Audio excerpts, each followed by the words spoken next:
What's up, investors? Welcome to another episode of the WTF Report, bringing you the latest and greatest news that directly impact our financial markets and, more importantly, our portfolios. So this week we had a bit of a market downturn due to the rising cases of COVID-19 in America. Along with that, we had Apple sever ties with a pretty historic company to them after a 15-year-long relationship. Additionally, we got some more people mad at Facebook, and to top it all off, we got some more trade war, but not with China.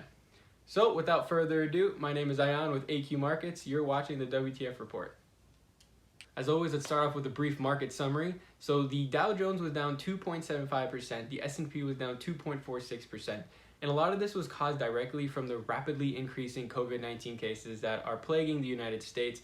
Here are the current numbers right now, not looking too good. There's a mortality rate of around 5% so far, but this has actually caused certain states like Texas to go back on their reopening schedule, sometimes shifting from phase 2 back to phase 1, closing things down again and limiting certain activities that the population can do.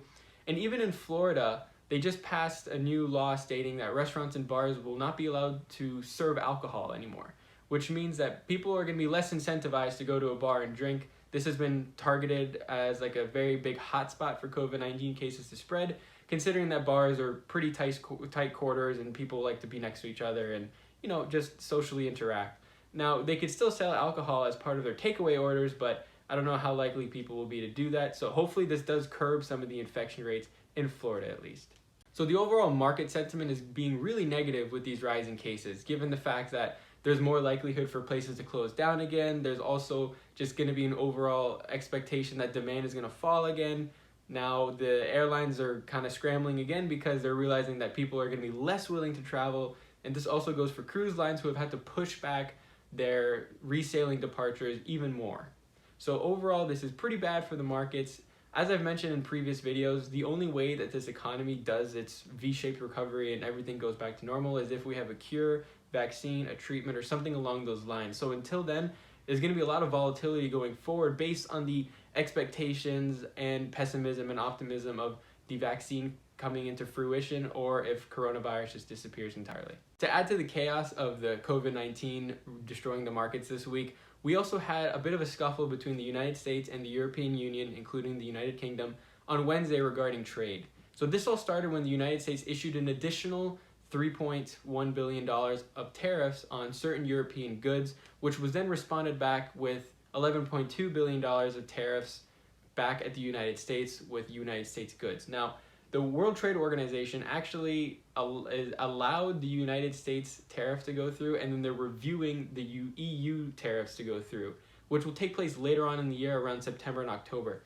But the background on this is that the United States initially issued these tariffs because of unfair subsidies that Airbus was issued by the European Union to help support them, which directly impacted certain business contracts with Boeing. And the reason the EU did that in the first place was because the United States was issuing subsidies to Boeing for the exact same reasons. So it's kind of an awkward situation. It's a he said, she said kind of situation where they're just pointing fingers at each other, even though they both did the exact same thing. But at the end of the day, these kind of result in around less than $20 billion worth of tariffs, which isn't a huge impact to the economy. But obviously, trade wars aren't good, because if this escalates and it just leads to more and more tariffs, that's what's going to really affect the market on the downside. So hopefully these get resolved soon and we just kind of go back to having relatively freer trade. Moving on to the banking industry, the Federal Reserve actually just set forth two precedents that the U.S. banks must abide by. That is that they are now going to cap their dividend payments for the remainder of the year, meaning that banks are not allowed to pay more dividends than they would have already done so for the rest of the year. And along with that, they are restricting share buybacks in at least Q3 of this year, which may extend into Q4 of this year. And what that means is that if they do have excess cash revenue that they've made in the quarter, they will not be allowed to buy shares on the open market. They're going to have to put it back onto their balance sheet under their quick assets, which would either be cash or deposits or other forms of quick currency. And the reason that this came about was because the Federal Reserve does something called stress tests on every single US regulated bank. Banks are pretty heavily regulated, and that's why it's very difficult to start one, because you have to meet certain capital requirements and certain liquidity metrics on your balance sheet to justify being US sanctioned and have the FDIC insurance. So what ended up happening is, with the certain situation that we're in right now, which is the COVID-19 having high unemployment and increased the likelihood of defaults, the Federal Reserve does these stress tests on these banks to see what happens to their balance sheets and if they could survive if worst case scenarios were implemented.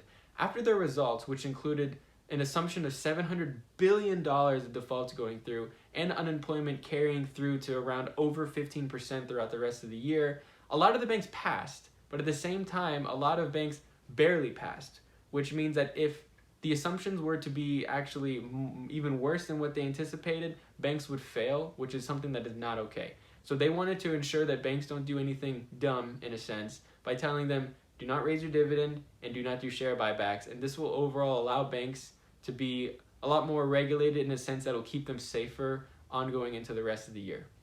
So after that news came out, the banks had a pretty bad week. Above me is the KBW NASDAQ Bank Index, which as you can see is down around 6.89%. And that just comes from the fact that the market is pricing in the fact that more loans are going to be defaulting than was previously expected. Now, the way a bank is run is they have deposits and they have loans, and maintaining a healthy balance between loans and deposits is what allows a bank to be profitable. And in this case, people weren't expecting as many loans to default, but now given the Fed's remarks and their stress tests, they are forecasting a lot more defaults than expected, which caused the bank's value to go down. Onwards to some stock-specific news. Apple recently cut their relationship with Intel in regards to their chip usage in their computer operating system. The processing chips that are used by Intel famously have the whole I before it, so it's i3, i5, i7, i9 processing units, and they've been used in Apple computers for well over 15 years. And this has been announced that Apple is planning to start building their own in-house chips, but it finally came into fruition. So for Intel, this is kind of bad news, but they have a lot of business, so it isn't going to destroy the company. And for Apple, this is great news. Intel actually ended up losing around $3.4 billion annually because of this. That's how much revenue they generate from Apple alone. And what this is going to allow, though, for Apple is this is going to allow them to cut costs in a sense. Now that they're producing their own chips, they're going to be getting basically an exact cost price instead of a wholesale price that's issued so that Intel can make a profit. So in the long run, this is going to pay out for Apple, but that's also under the assumption that their chips are very successful. A lot of the computer world and the business world is very, very focused on the efficiency of these processing units. And if Apple doesn't deliver on that, then people are going to revert back to other computers. In other news, we had Facebook get a new series of boycotters, and it's not their employees this time, it's big corporations. Companies like Unilever and Verizon are boycotting posting their ads on Facebook because of their lack of cracking down on hate speech and misinformation. This is serving as more of a pressure for them to start doing that, similar to what Twitter has been doing in the previous weeks. So people are mixed as whether this is going to be a permanent disruption or a temporary disruption, because at the end of the day, if they go back and they do start policing hate speech and misinformation, then companies will feel comfortable posting their ads on there again. So it ultimately comes down to the decision of their executive management to start cracking down or not cracking down, and this could either be a short-term disruption in their ad revenue or it could end up being a permanent disruption, depending on how they react to the situation. Thus concludes this wrap-up of the week. I hope you found it very informative. I hope it eased your tensions a little bit. As I keep saying in every single video, if not every single video, is when you invest, you're investing in the long term. So don't let this short-term disruptions affect everything.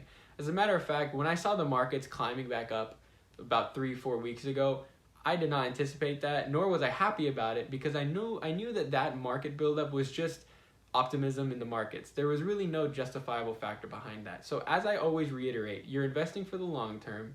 The markets are going to fully recover when there's a vaccine or a remedy for COVID-19. So until then, just stay strong, keep investing wisely, and don't forget to diversify your portfolio. Thank you very much for watching. I'll see you next week.